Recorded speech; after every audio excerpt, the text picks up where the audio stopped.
Hi, it's only in the city of Port Harcourt, and I'm really pondering on this thought. So, a lot of time when people think about weight management, fitness, physical activity, we always think gym wear, sportswear, tracksuits, sneakers, trainers, running shoes, that sort of thing. But the reality is, we don't always have to make being physically active an event where we have to dress up. We can incorporate physical activity into our day-to-day everyday life and do some movement as we wear our work clothes. Welcome to week 2 on our weight management guide. My name is Hannah Boma, and see you in a bit.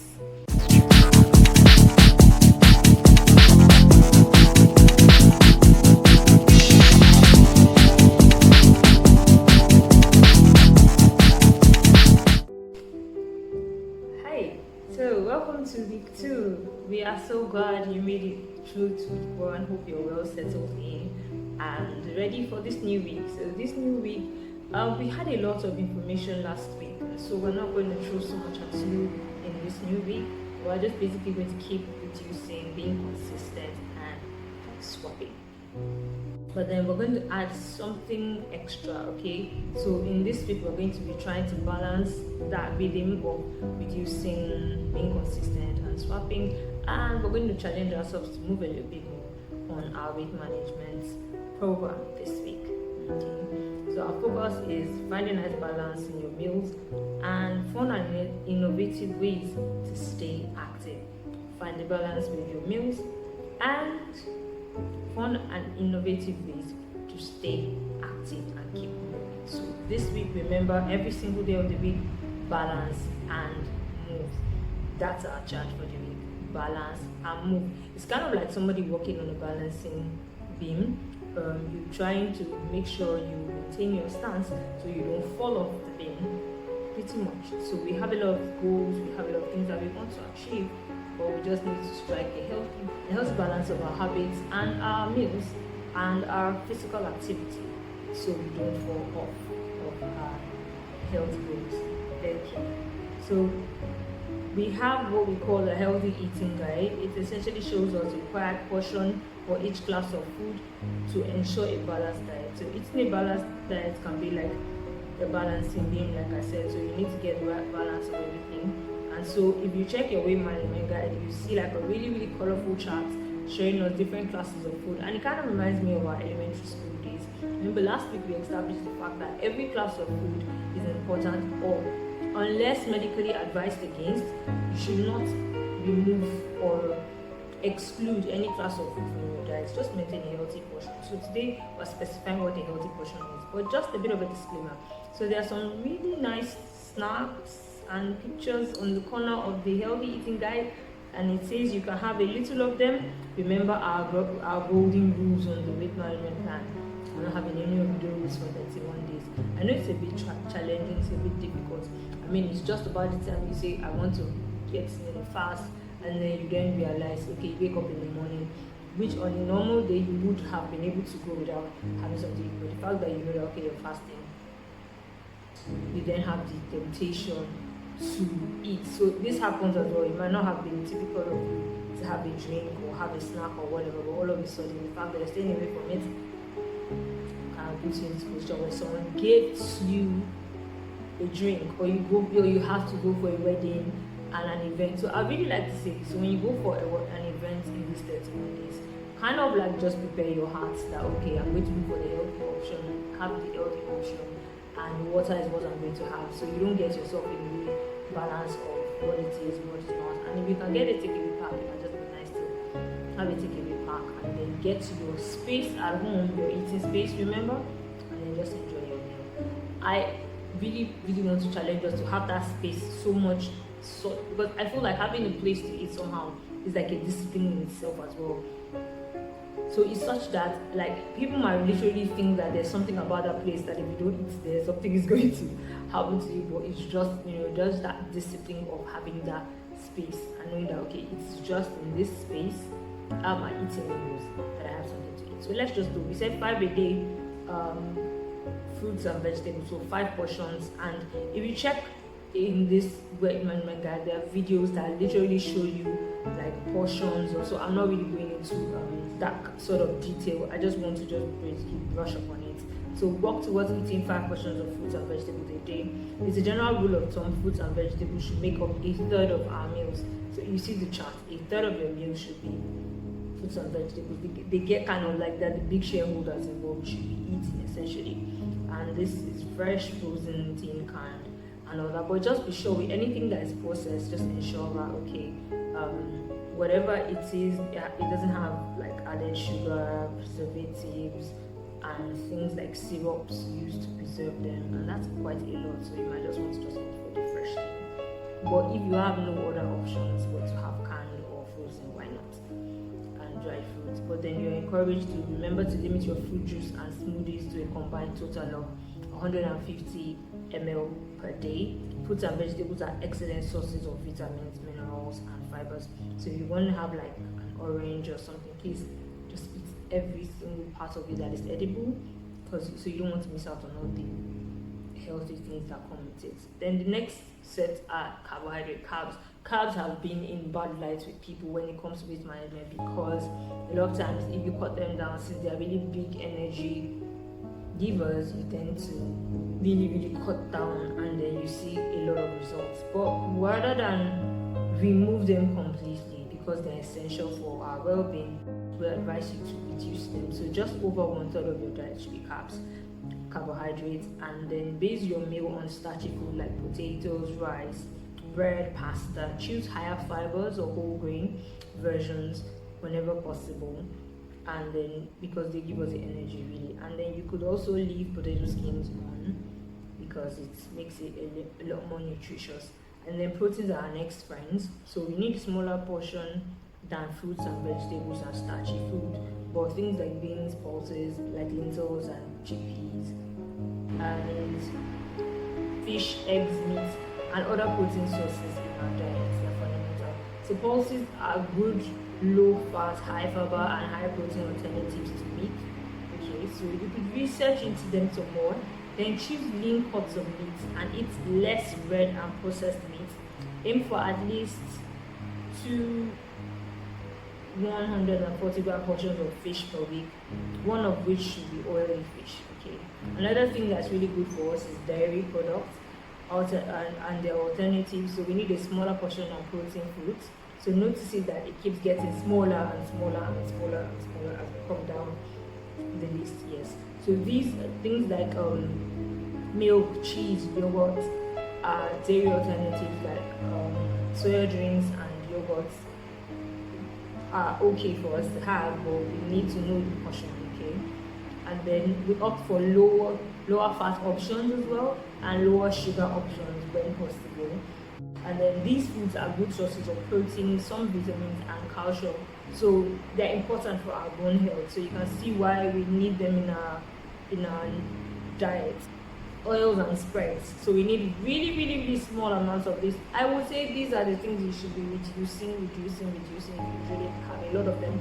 And as we get towards week 4, you might want to make them so minimal that the oils you have are oils you absolutely have to have and you cannot do without.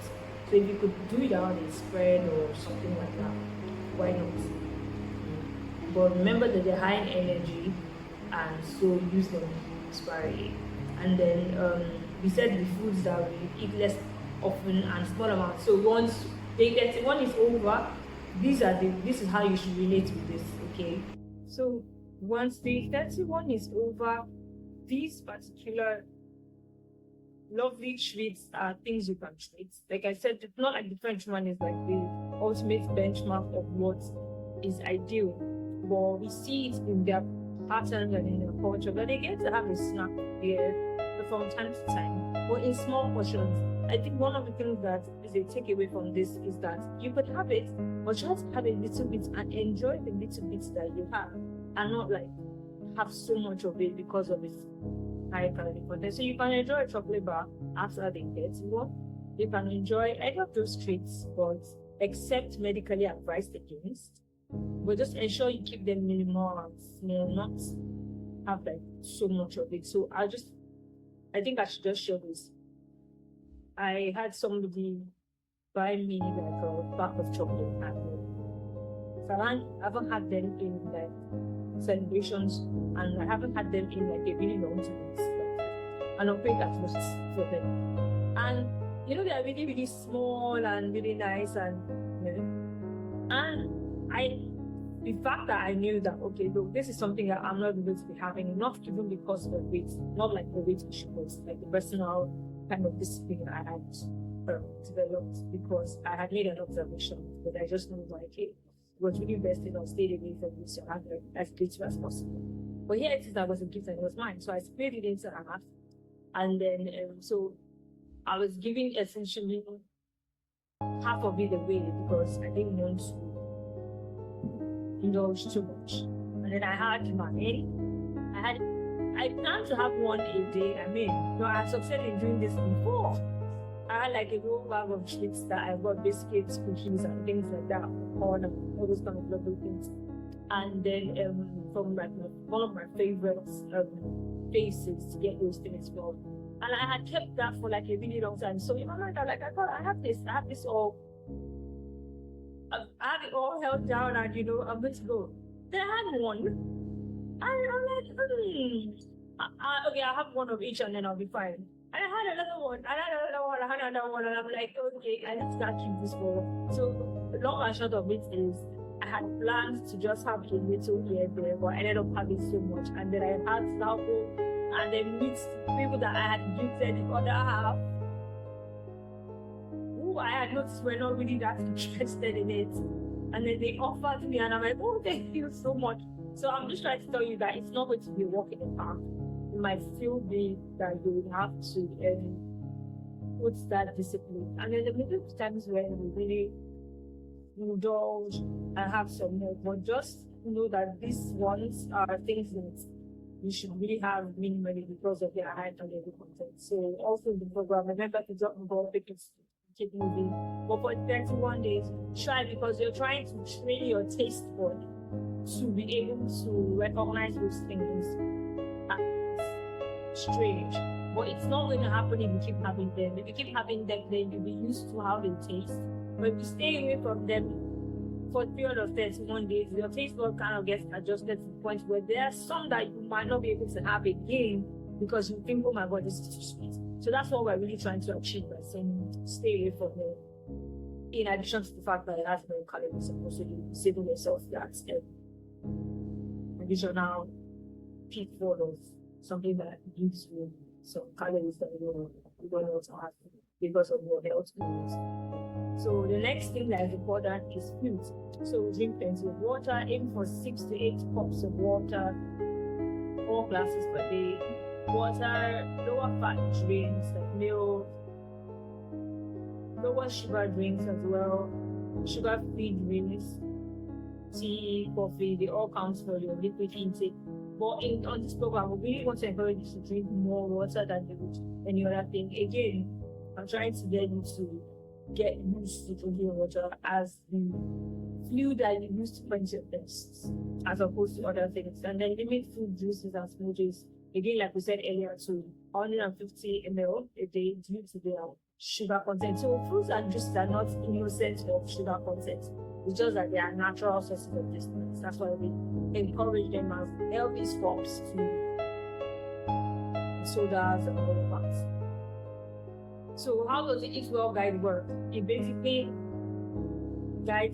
divides food into these 5 main groups to help you get a wide range of nutrients.